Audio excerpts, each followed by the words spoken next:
મિત્રો આ વિડીયોમાં જોઈશું ધોરણ 9 ગણિતનું બનાસકાંઠા શાળા વિકાસ સંકુલનું પેપર. તો મિત્રો અહીં આપણે આ પેપર તમારા જો એક્ઝામ બાકી છે ગણિતની તો તમને ઉપયોગી રહેશે. આ સિવાય મોડલ પેપર પણ જોજો, એમાંથી પણ આ પેપરમાં પૂછાયું છે તો એ મોડલ પેપરમાંથી તમારા પેપરમાં પણ પૂછાઈ શકે, તો એ વિડીયો પણ જોઈ લેજો. સૌથી પહેલો છે વર્ગમૂળમાં 3 ગુણ્યા વર્ગમૂળમાં 3 એક ખાલી જગ્યા સંખ્યા છે. તો એ કેવી સંખ્યા છે? તો જો વર્ગમૂળમાં 3 ગુણ્યા વર્ગમૂળમાં 3 કરશો એટલે 3 જવાબ આવે. હવે 3 છે એ સમય સંખ્યા છે. ખાલી જગ્યા એ એક ચલ દ્વિઘાત બહુપદી છે. એક જ ચલ હોય અને દ્વિઘાત બહુપદી હોય તો અહીંયા જો બધી જે છે આ વર્ગમૂળ આવે છે એટલે આ દ્વિઘાત બહુપદી નથી. અહીંયા -2 આવે છે એટલે દ્વિઘાત નથી. અહીંયા 3 ઘાત છે તો દ્વિઘાત નથી, મતલબ સી જવાબ આવશે. હવે નેક્સ્ટ જે ક્વેશ્ચન છે એ શું છે? a - 3 4 એ કયા ચરણમાં આવે? તો x અને y, આ ધન હોય આ ઋણ હોય, આ ધન હોય આ ઋણ હોય, તો x ઋણ છે y ધન છે, મતલબ દ્વિતીય ચરણમાં આવે. દ્વિતીય ચરણ આવશે. 3x - 5y = 30 નો આલેખ x અક્ષને ખાલી જગ્યા બિંદુમાં છેદે.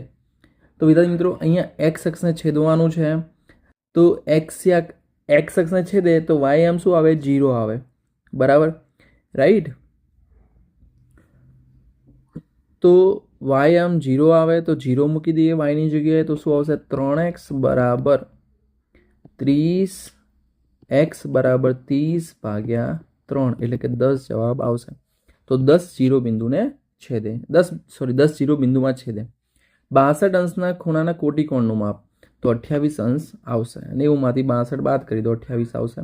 1 મીટર ઘન બરાબર કેટલા લીટર થાય? તો 1000 લીટર થાય.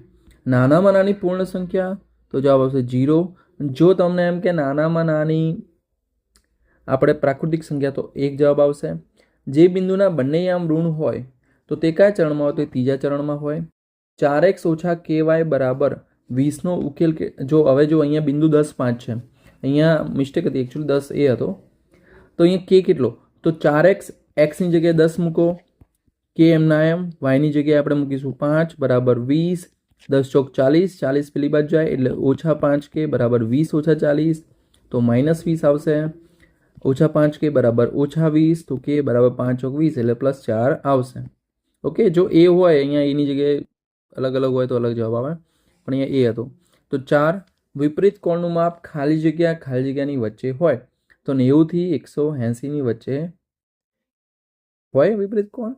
બોલો, 90 થી 180 ગુરુ કોણ હોય, 0 થી 90 લઘુ કોણ હોય, તો 180 અંશ અને 360 વચ્ચે હોય. ત્યારબાદ એક ત્રિકોણની અર્ધ પરિમિતિ 23 સેમી છે, બે બાજુના માપ 13 સેમી 19 સેમી આપેલા છે. તો જો 13 + 19 કેટલા થશે? 32 થશે. હવે તે અર્ધ પરિમિતિ ડબલ કરી દો એટલે 46 પરિમિતિ થશે. 46 - 32 એટલે કે 14 જવાબ અહીંયા આવશે. આવૃત્તિ બહુકોણમાં x અક્ષ પર ખાલી જગ્યા દર્શાવવામાં આવે તો x અક્ષ પર મધ્ય કિંમત દર્શાવવામાં આવે છે.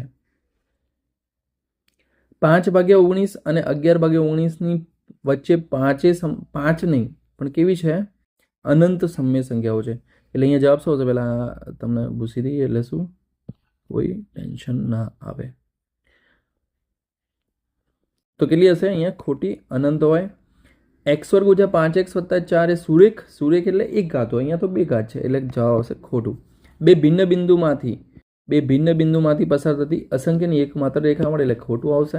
સમદ્વિભુજ ત્રિકોણ ગુરુકોણ હોઈ શકે? તો હોઈ શકે, કારણ કે જો ધારો કે 40 બે હોય જો સમદ્વિભુજ એટલે શું કે સામેની બાજુ સમાન હોય, મતલબ સમદ્વિભાજ્ય ત્રિકોણ એટલે બે બાજુ સમાન હોય, અને સમદ્વિભુજ ત્રિકોણ હોય તો સામેના ખૂણા સમાન હોય. એટલે ધારો કે 40 અંશ હોય તો 40 40 80 થયો, ત્રીજો ખૂણો કેટલો થાય? 120 થાય, મતલબ હોઈ શકે ગુરુકોણ ત્રિકોણ. શ્રીયંત્રમાં કેટલા ઉપ ત્રિકોણ બને? તો 43 બને. હવે ગુરુકોણ એટલે શું કે જે ખૂણો 90 અંશ કરતાં મોટો હોય ને 180 કરતાં નાનો હોય એને ગુરુકોણ ત્રિકોણ કહેવાય. ગુરુકોણ કહેવાય, અહીંયા ત્રિકોણ નહીં પણ ગુરુકોણ.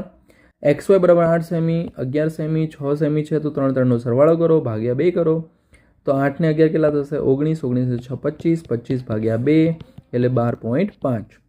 વર્ગ 30 થી 45, 30 + 45/2 કરશો એટલે મધ્ય કિંમત મળી જશે. તો કેટલા આવશે? અહીંયા 75/2 એટલે 37.5. એના પછી નેક્સ્ટ જોડકું છે a ઘન - b ઘન, તો a - b, તો સી જવાબ આવશે. a ઓછા b નો ઘન એટલે આ b જવાબ આવશે. શંકુનું ઘનફળ તો 1/3 પાઈ r વર્ગ h, ગોળાનું ઘનફળ તો 4/3 પાઈ r નો ઘન. ત્યારબાદ વિદ્યાર્થી મિત્રો વિભાગ બી ના દાખલાઓ બધા જ કરી લેજો તમે તૈયાર. ઓકે, જો જેમ કે 16 ની -3/4 તો 16 એટલે 2 ની 4 ઘાત થાય, 2 ની 4 ઘાતની ઓછા 3/4, 4 4 ઉડી ગયા, 2 ની -3 ઘાત એટલે કે 1/2 નો ઘન એટલે 2 નો ઘન 8 થાય એટલે 1/8 જવાબ આવે. એવી જ રીતે 625 વાળો દાખલો છે, એકદમ સહેલા એક્ઝામ્પલો છે બધા, બરાબર. આવડી જો આ શું 7 × 8 કરવાના, ઘાત સરખી છે એટલે 1/2, બરાબર. એવી રીતે તો બધા દાખલા જોઈ લેજો, બધું જે પણ, જેમ કે આ ABC વાળો કેટલો ઇઝી દાખલો છે. તો આ ટાઈપના એક્ઝામ્પલ તમારે પૂછાઈ શકે, બરાબર. વિભાગ સી સહેલા આ તો એકદમ સહેલો. પછી આ બેઠો પ્રમેય આવ્યો છે મોડલ પેપરમાંથી.